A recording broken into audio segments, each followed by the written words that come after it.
नमस्कार, स्वागत है आपका। मैं हूं आपके साथ सपना दीपक मंदेशा। बुलेटिन का आगाज करेंगे उत्तर प्रदेश की राजधानी लखनऊ में साइबर युद्ध के आयाम, बहुपक्षीय कानूनी ढांचे, फॉरेंसिक और रणनीतिक प्रतिकार विषय पर आयोजित 3 दिवसीय इंटरनेशनल समिट के शुभारंभ कार्यक्रम में मुख्यमंत्री योगी आदित्यनाथ ने बड़ा ऐलान किया है। सोमवार को आयोजित कार्यक्रम में सीएम ने लखनऊ से ऐलान किया कि यूपी के सभी जिलों को नई फॉरेंसिक यूनिट्स मिलेंगे। साथ ही सीएम ने कहा कि हम 75 जनपदों के लिए 75 नई फॉरेंसिक यूनिट का शुभारंभ कर रहे हैं।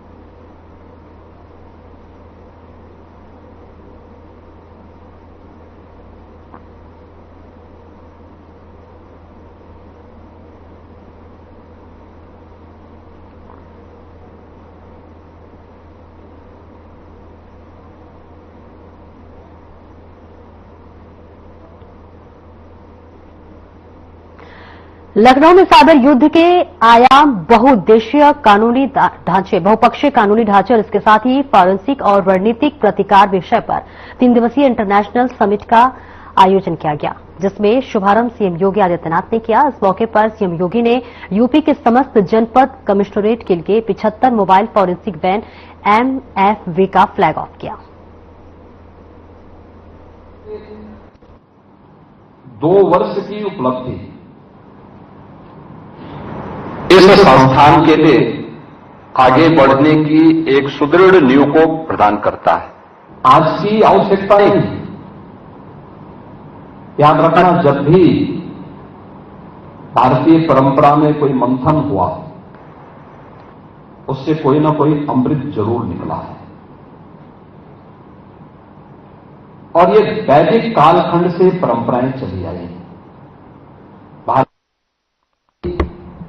वैदिक और पौराणिक ज्ञान है, ये किसी न किसी मंथन का परिणाम है। उस मंथन के परिणाम स्वरूप ही हम आज देश के अंदर 4 प्रमुख स्थानों पर कुंभ के आयोजन को देखते हैं। कुंभ के आयोजन वास्तव में भारत की ज्ञान की परंपरा, उत्तर, दक्षिण, पूरब, पश्चिम, संपूर्ण भारत की ज्ञान की परंपरा के बारे में, भारत की ऋषि परंपरा, उस समय के जो आचार्यगण थे, उस समय के जो समाज की विद्वत शक्ति थी, इनके एकत्रीकरण के माध्यम से जो कुछ भी नया शोध हुआ है और नया बनाया है, उन सबको हम आदान प्रदान भी कर सकें और एक दूसरे के साथ उस चिंतन मनन के माध्यम से फिर उसको आने वाली पीढ़ी को दे सकें। लखनऊ में इस फॉरेंसिक इंस्टीट्यूट को बनाने के पीछे की भी मंशा हमारी यही थी, क्योंकि भारतीय संस्कृति इस बारे में, हमेशा इस बारे में आग्रही रही है कि आनो भद्रा कर्तवो यंतु विश्वत, यानी ज्ञान के लिए अपने चारों ओर के रास्ते खोले रखो। कहीं से भी कोई अच्छी चीज आती है, अच्छी बातें आती हैं, तो उसके लिए सभी दरवाजे आपके खुले होने चाहिए। आप बंद मत करिए।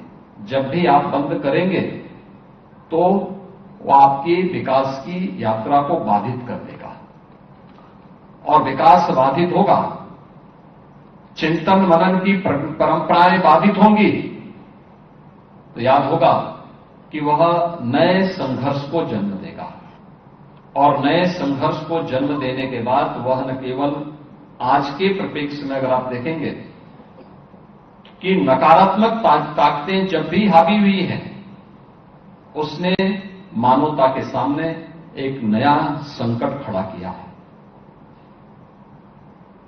आज से 3,500 वर्ष पहले इसी लखनऊ के बगल में नेमिषारण्य में जो सबसे बड़ी गोष्ठी हुई थी, उसमें 88,000 विद्वानों ने ऋषि मुनि के रूप में भाग लिया था, और वह भारत की पौराणिक परंपरा में पुराणों के माध्यम से वो ज्ञान धरोहर के रूप में हम सबके सामने प्रस्तुत हुआ। और आज यहां पर इस 3 दिवसीय जिन महत्वपूर्ण विषयों को लेकर के यह सेमिनार आज यहां पर आयोजित हो रहा है, यह उसी परंपरा में आज की आवश्यकता के अनुसार हमें किन विषयों को लेकर के कार्य करना है, फॉरेंसिक साइंस की आज की आवश्यकता क्या है,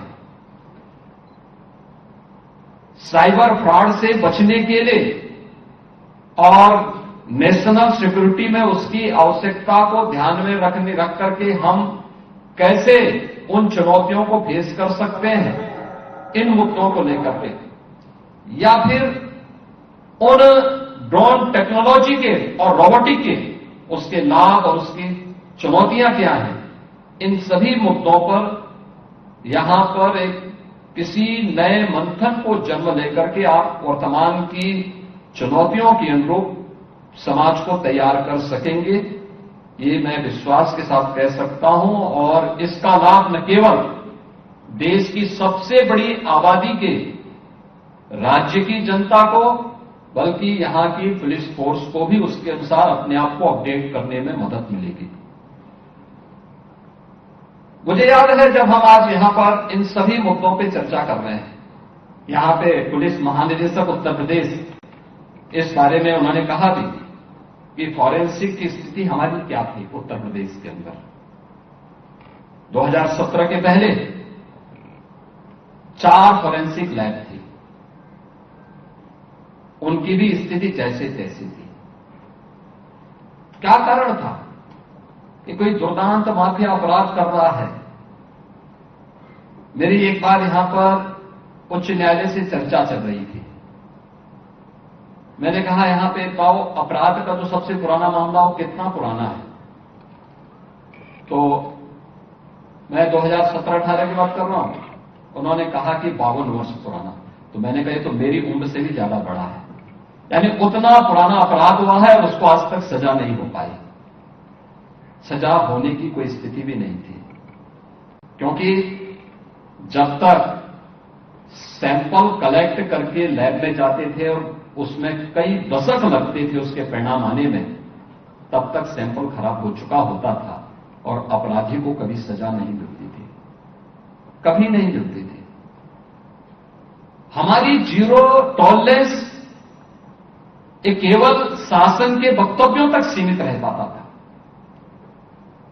अगर समय के अनुरूप शासन को तैयार किया होता अपने आप को, और इसीलिए हम लोगों ने इन पर पूरा ध्यान दिया, इन चीजों पर हम लोगों ने फोकस किया कि हर हाल में उत्तर प्रदेश के अंदर हमारा प्रयास होना चाहिए कि 18 हमारे पास रेंज हैं, हर रेंज में एक ग्रेड की हमारे पास फॉरेंसिक लैब्स होनी चाहिए। हम लोगों ने 12 बना के तैयार कर ली हैं, 6 निर्माणाधीन हैं। और यही नहीं, जिन जनपदों में 3 नए कानून लागू होने के बाद, बीएनएस लागू होने के बाद जुलाई 2024 से हम लोगों ने इस बात को सुनिश्चित किया कि अब 7 वर्ष से ऊपर के हर एक अपराध में फॉरेंसिक साक्ष्य आवश्यक है।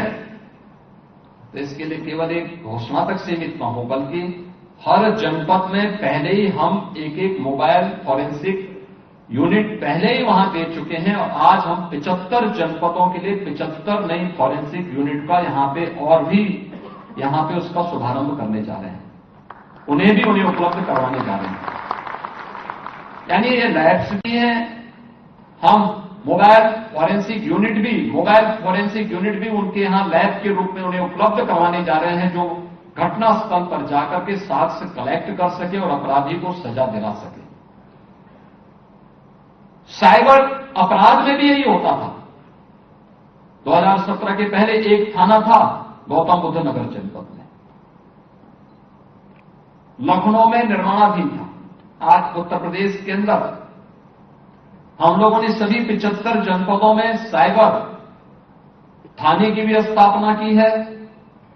सभी 1587 थानों में एक साइबर हेल्प डेस्क भी दिया है। वहां पे मास्टर ट्रेनर भी उनके पास यहां से भेजे गए हैं कि जो हर जनपद में हर पुलिस कार्मिक को इसके साथ दक्ष कर सके, उसकी ट्रेनिंग उसके साथ हो सके। यह भी कार्य किया गया, और अब तो प्रयास इस दिशा में हमारा चल रहा है कि हम बहुत शीघ्र एक साइबर मुख्यालय को ही बना करके, क्योंकि वर्तमान की इन चुनौतियों का सामना करने के लिए न केवल साइबर फ्रॉड को रोकने के लिए, बल्कि अभी ऑपरेशन सिंदूर में आपने देखा होगा पूरा युद्ध ही साइबर युद्ध की तरफ जा चुका था। अब फाइटर प्लेन नहीं काम कर रहे थे। अब उससे भी आगे सोच करके हमें कार्य करना होगा। अब सुपरसोनिक मिसाइल या फिर कोई ऐसा ड्रोन जो इस चुनौती को सामना कर सके, वही इसमें उपयोगी हो सकता है। और आज इस देश से हम लोगों ने यहां पर देखा होगा कि यहां पे आज हम लोगों ने बहुत सारी चीजों का यहां पे उद्घाटन भी किया है। अभी यहां आने के पहले हम लोगों ने एडवांस डीएनए डायग्नोस्टिक सेंटर का यहां पे उद्घाटन किया है। अब देखिए, यानी world class DNA diagnostic lab यहां बनी हुई है। जो छात्र यहां पढ़ रहे हैं उनके लिए भी, और जो लोग यहां पे ट्रेनिंग करेंगे उनके लिए भी हम लोगों ने आज यहां पर इसका शुभारंभ किया है। इसके साथ ही यहां पे AI, drone and robotic technology की लैब का भी हम लोगों ने उद्घाटन किया है। आप देख सकते हैं वहां पे नैनो ड्रोन से लेकर के और 40 केजी तक का सामान ले जाकर के उस लक्ष्य को प्राप्त करने की दिशा में उसका क्या उपयोग हो सकता है, उस प्रकार का भी ड्रोन यहां की लैब में आप देख सकते हैं। और पूर्व प्रधानमंत्री और जिनका कार्य क्षेत्र ये लखनऊ था, सर्वे अटल बिहारी वाजपेयी जी के नाम पर अटल लाइब्रेरी का भी आज हम लोगों ने शुभारंभ किया है। और ये वर्ष अटल जी की शताब्दी महोत्सव का वर्ष भी है। तो इस उद्देश्य से तीनों संस्थान को हृदय से बधाई देता हूं। हमें इस दिशा में लगातार कार्य करना होगा। वर्तमान की चुनौतियों के अनुरूप अपने आप को तैयार करना होगा। मुझे याद है, अगर हमारे पास टेक्नोलॉजी नहीं होती, महाकुंभ अपनी सफलता की ऊंचाइयों को नहीं प्राप्त कर पाता। हम लोगों ने वहां पे बेहतर टेक्नोलॉजी का बेहतर उपयोग किया। हर जनपद में भी हम लोगों ने इसका बेहतर उपयोग किया है। आज भी उत्तर प्रदेश पुलिस इस दिशा में कार्य कर रही है।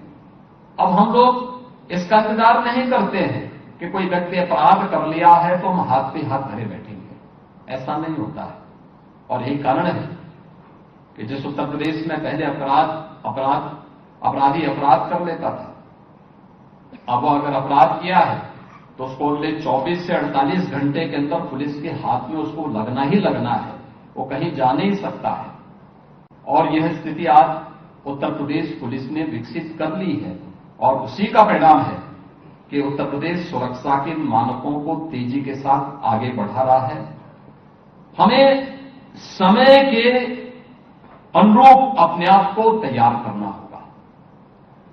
समाज की जो डिमांड है उसके अनुरूप हमें चलना होगा। अगर हम नहीं चलेंगे तो स्वाभाविक रूप से हमारे सामने स्वयं के अस्तित्व का संकट खड़ा होगा। अब समय गया जब उत्तर प्रदेश पुलिस भागती थी और पीछे से अपराधी या कोई दुर्दांत माफिया उसको दौड़ाता था। अब उत्तर प्रदेश पुलिस का नाम सुन करके, उत्तर प्रदेश की पुलिस की कार्य पद्धति को देख करके, उसके द्वारा टेक्नोलॉजी का बेहतर उपयोग करने का परिणाम है कि अब अपराधी नाम सुनकर के भागता है। उसके मन में एक भय होता है। उसके मन में कानून का भय भी है और उसके मन में जीरो टॉलरेंस की उस नीति का भय भी है जो उसको क्या रंग खिला, क्या रूप सजा, मैंने ही नहीं दुनिया ने कहा।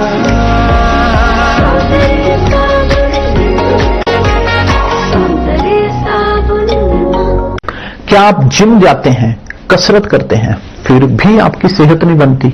काजू बादाम किशमिश मेवे प्रोटीन के डिब्बे खाते हैं फिर भी कुछ असर नहीं होता, तो इसका मतलब है आपका पाचन तंत्र खराब है। और जब तक के पाचन तंत्र दुरुस्त नहीं होगा, आप जितना मर्जी अच्छे से अच्छा खा लो, आपकी सेहत नहीं बन सकती। इसलिए हमारी संस्था सन्यासी आयुर्वेदा ने एक ऐसी दवा का निर्माण किया है जो कि आपके लिवर, आपके पाचन तंत्र को दुरुस्त करने का काम करती है, ताकि आप जो भी खाएं उसका पूरे का पूरा निचोड़ आपके शरीर को लगे, आपकी भूख बढ़े, खाया पिया सही से लगे, नया खून बने, हड्डियों में जान आए, वजन बढ़े और आप मोटे तगड़े खूबसूरत पर्सनैलिटी के मालिक बन जाए। सिर्फ 699 रुपए की पूरे 1 महीने की दवा होती है और आप इसे घर बैठे 01145454545 पर फोन करके दवा मंगवा सकते हैं। क्या रंग खिला, क्या रूप सजा, मैंने ही नहीं दुनिया ने कहा।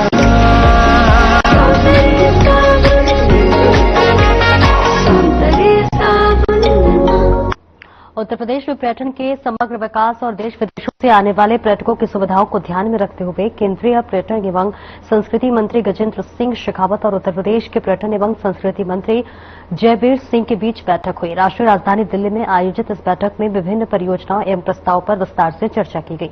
बैठक में बौद्ध सर्किट के अंतर्गत आने वाले कपिल वस्तु पर विस्तार से विचार विमर्श किया गया। साथ ही कालिंजर एवं तालबेहट किलों के आसपास पर्यटन विकास, अल्पज्ञात स्थलों के संवर्धन में साइबर एमिनिटीज के व्यवस्था और पर्यटन मंत्रालय भारत सरकार की प्रसाद योजना के अंतर्गत मथुरा के गोवर्धन में समेकित पर्यटन विकास परियोजनाओं पर भी चर्चा की गई। बैठक में 12 प्रमुख बिंदुओं पर विमर्श हुआ।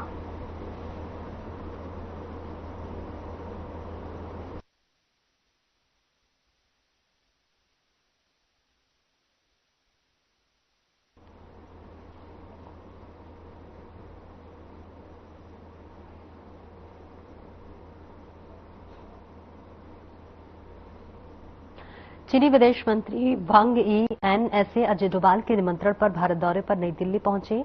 वांग 18-19 अगस्त 2025 को भारत में ही रहेंगे। भारत पहुंचने के साथ ही भारत के विदेश मंत्री डॉक्टर एस जयशंकर के साथ द्विपक्षीय बैठक हुई। अपनी यात्रा के दौरान वांग यी एनएसए डोभाल के साथ भारत चीन सीमा मुद्दे पर 24वें दौर की वार्ता करेंगे। I welcome you and your delegation to India at the start of your visit for the 24th round of talks between the special representatives of India and China. This is also the first visit by a Chinese minister since our leaders met in Kazan in October 2024. This occasion provides us an opportunity to meet and review our bilateral ties. It is also an appropriate time to exchange views on the global situation and some issues of mutual interest. Having seen a difficult period in our relationship, Excellency, our two nations now seek to move ahead. This requires a candid and constructive approach from both sides. In that endeavor, we must be guided by the three mutuals: mutual respect, mutual sensitivity, and mutual interest. Differences must not become disputes, nor competition conflict. Today, our talks will cover economic and trade issues, pilgrimages, people-to-people contacts, river data sharing, border trade, connectivity, and bilateral exchanges. I would like to follow up on some particular concerns that I had brought up with you, Excellency, when I visited China in July. You, Excellency, will also be discussing, of course, border issues with our Special Representative, National Security Advisor, Ajit Doval, tomorrow. This is very important because the basis for any positive momentum in our ties is the ability to jointly maintain peace and tranquility in the border areas. It is also essential that the de-escalation process move forward. Excellency, when the world's two largest nations meet, it is natural that the international situation will be discussed. We seek a fair, balanced, and multipolar world order, including a multipolar Asia. Reform multilateralism is also the call of the day. In the current environment, there is a clearly imperative of maintaining and enhancing stability in the global economy as well. The fight against terrorism in all its forms and manifestations is another major priority. I look forward to our exchange of views. Overall, it is our expectation that our discussions would contribute to building a stable, cooperative and forward-looking BJP के राष्ट्रीय प्रवक्ता doctor Sambit Patra ने BJP मुख्यालय नई दिल्ली में press conference को संबोधित किया। उन्होंने क्या कुछ कहा, आइए आपको सुनवाते हैं। नहीं लगाया है तो आप कौन सी खंडपीठ है? ये कौन सी खंडपीठ है जो आके 7 लोग बैठ गए और आपने घोषणा कर दी कि चोरी हो रही है? ये दिखाता है कि संवैधानिक संस्थाओं के प्रति कितनी संवेदनशीलता आप में है, या यूं कहिए कि कितनी संवेदनशीलता नहीं है। आप खिलवाड़ करते हैं संवैधानिक संस्थाओं के साथ, और केवल इलेक्शन कमीशन, चुनाव आयोग के साथ ही खिलवाड़ किया हो ऐसा नहीं है। ऐसी कोई संवैधानिक संस्था भारतवर्ष में नहीं है जिसके विरोध में कांग्रेस पार्टी, राहुल गांधी, गांधी परिवार और गांधी परिवार के इर्द गिर्द घूम रहे बाकी पारिवारिक पार्टी जो है उन्होंने हमला न किया हो। राम मंदिर का जब वर्डिक्ट आया था, याद करिए, ये वही लोग हैं जिन्होंने सुप्रीम कोर्ट तक उंगली उठा दिया था। उस समय सुप्रीम कोर्ट की तरफ उंगली दिखा करके बायसनेस कहा था इन्होंने कि ये सुप्रीम कोर्ट भी कहीं ना कहीं लगता है बायस्ड है। उस समय आर्टिकल छपते थे सुप्रीम कोर्ट के विरोध में, जजेस के खिलाफ। ये वही लोग हैं जिन्होंने आर्मी के चीफ, भारत के आर्मी के चीफ को सड़क का गुंडा तक कहने की हिमायत की थी। ये वही लोग हैं जो air strike, surgical strike, operation Sindoor के पश्चात जो आर्मी के ऊपर भी हमला करने से नहीं बचते हैं, नहीं कतराते हैं और सबूत डिमांड करते हैं, एविडेंस मांगते हैं। आप सोच के देखिए, आर्मी को नहीं छोड़ते, सुप्रीम कोर्ट को नहीं छोड़ते, इलेक्शन कमीशन को नहीं छोड़ते, कौन सी ऐसी संस्था है जिसको इन्होंने छोड़ा है? इनको लगता था और अभी भी लगता है कि सत्ता पे बैठना ये इनका जन्मसिद्ध अधिकार है। सत्ता उनको सिंहासन दिखता है। उनको लगता है ये जो प्रधानमंत्री की कुर्सी है ये सिंहासन है, और सिंहासन विरासत से मिलती है। नहीं, सिंहासन विरासत से नहीं मिलती है, सेवा से मिलती है। और आज जो खंडपीठ बैठी थी, ये जो पॉलिटिशियंस की खंडपीठ बैठी थी, उनमें से एक पॉलिटिशियन कह रही थी कि लोकसभा को भंग कर देना चाहिए। अरे पहले आप तो रिजाइन करो।